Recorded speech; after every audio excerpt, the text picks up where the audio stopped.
Bonjour à tous, bien-aimés. Je vous invite à une lecture dans Matthieu chapitre 16. Matthieu chapitre 16. Je vais lire à partir du verset 21. Dès lors, Jésus commença à faire connaître à ses disciples qu'il fallait qu'il allât à Jérusalem, qu'il souffrit beaucoup de la part des anciens, des principaux sacrificateurs et des scribes, et qu'il fût mis à mort, et qu'il ressuscita le troisième jour.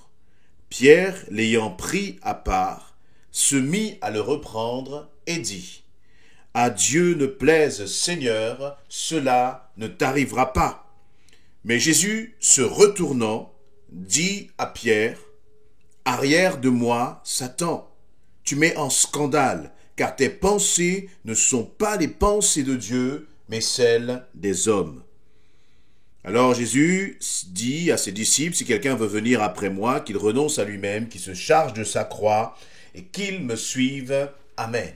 Voilà donc dans ce passage, que se passe-t-il? Eh bien, Jésus partage avec les disciples. Il leur annonce qu'il va passer par un temps de souffrance.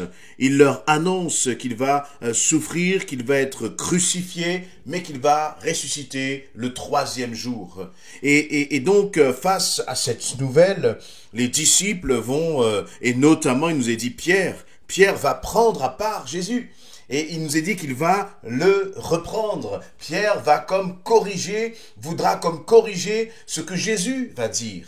Et donc, on imagine bien cette scène où Pierre, se sentant je ne sais quel privilège ou quelle sagesse humaine et charnelle, il va prendre à part Jésus et puis il va dire à Jésus, eh bien, Seigneur, tout cela, ça ne va pas t'arriver. C'est comme s'il disait à Jésus, tu ne souffriras pas, tu ne passeras pas par la croix, tu ne seras pas crucifié. Et Jésus a eu une réaction radicale face aux paroles de Pierre.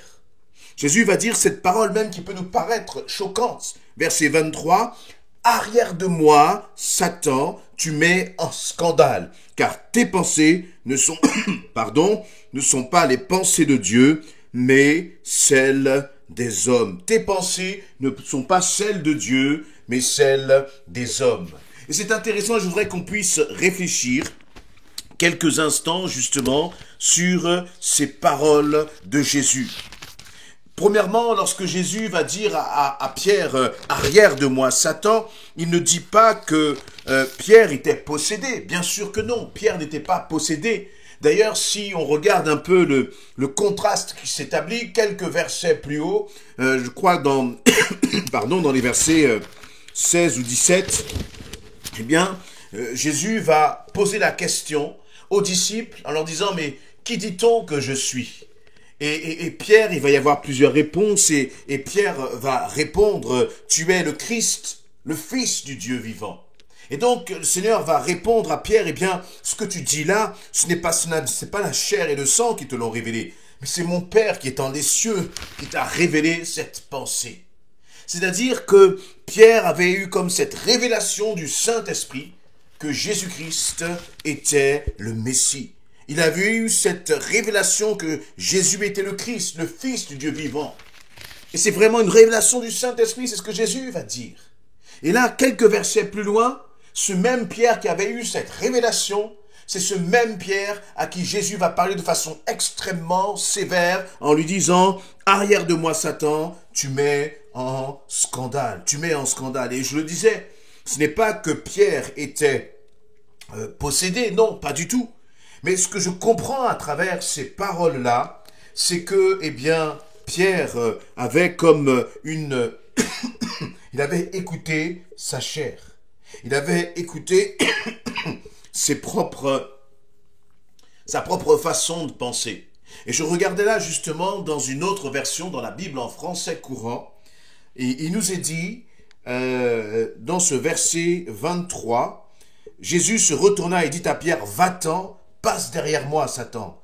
Tu es un obstacle sur ma route, car tes pensées ne sont pas celles de Dieu, mais celles des humains. » Dans cette autre version, on voit donc que la pensée que Pierre avait exprimée, c'est-à-dire de dire au Seigneur, ça ne t'arrivera pas, eh bien c'était une pensée qui s'opposait à la volonté de Dieu. Il ne le réalisait pas forcément, mais ce qu'il était en train de dire contrecarrait les projets de Dieu. Et parfois, eh bien, nos pensées peuvent aller à l'encontre des projets de Dieu. On peut être chrétien, on peut être enfant de Dieu, on peut être baptisé du Saint-Esprit, on peut être sensible à la voix de Dieu, mais il y a parfois certaines situations que nous n'acceptons pas. Et Pierre, dans sa mentalité, il ne pouvait pas concevoir que Jésus allait souffrir. Mais ce qui était intéressant et important, c'est que pour que Jésus soit ressuscité, pour qu'il y ait cette grande victoire, il fallait que Jésus, passe par la souffrance, passe par le renoncement, passe par le sacrifice de sa vie. Et donc, qu'est-ce que j'apprends de cela? Et qu'est-ce que tu peux apprendre? Qu'est-ce que nous pouvons apprendre ensemble de cela? C'est que parfois le Seigneur Jésus va nous faire passer. Il va autoriser que nous passions par des chemins de souffrance. Ce n'est pas Jésus, ce n'est pas l'Éternel qui va te faire souffrir. Mais c'est lui qui va permettre parfois que nous passions par ces chemins de douleur, par ces chemins de souffrance. Et il est important que dans ce chemin de douleur et de souffrance, nous puissions garder nos pensées. Nous ne puissions pas vouloir à tout prix que notre volonté soit faite, que notre mentalité, que nos raisonnements s'accomplissent. Parce que si nous faisons cela, eh bien, nous devenons un obstacle au plan de l'Éternel. Et c'est pour ça que Jésus a été si radical dans ses paroles à l'égard de Pierre. Pierre pensait bien faire. Mais ce n'est pas parce que nous pensons bien faire que c'est ce que Dieu veut. Et bien faire, c'est faire ce que Dieu veut. Bien penser, c'est penser comme le Seigneur veut. Et là, le Seigneur a été encore une fois radical. Il a dit, arrière de moi Satan, tu mets en scandale. Et je me dis, en voyant ces paroles, mais combien de fois, face à la souffrance, face à l'épreuve, j'ai pu être en scandale à l'Éternel? Combien de fois j'ai pu résister en disant, Seigneur, ce n'est pas possible? Si, parfois c'est possible. Parfois cela fait partie du plan de Dieu que nous passions encore une fois par la vallée de l'ombre de la mort. Mais ce qui est important, c'est que quel que soit le parcours, quel que soit le chemin, la destination, c'est la victoire. La destination pour Jésus, ça a été la résurrection. Et la destination pour toi aussi, ce sera la victoire. Mais pour cela, il faut faire confiance au Seigneur. Pour cela, il faut faire taire parfois nos pensées et laisser la pensée de Dieu nous remplir et faire confiance au Seigneur. Vous voyez, Jésus, là, dans ce passage, on voit bien qu'il n'est pas surpris il ne sera pas surpris par la crucifixion. Il ne sera pas surpris par les épreuves et les difficultés. C'est même plutôt lui qui va préparer ses disciples et qui va annoncer cela aux disciples. Et si maintenant le Seigneur te disait, prépare-toi, parce que tu vas passer par des temps de souffrance. Prépare-toi, parce que tu vas passer par des temps d'épreuve. Comment est-ce que tu réagirais?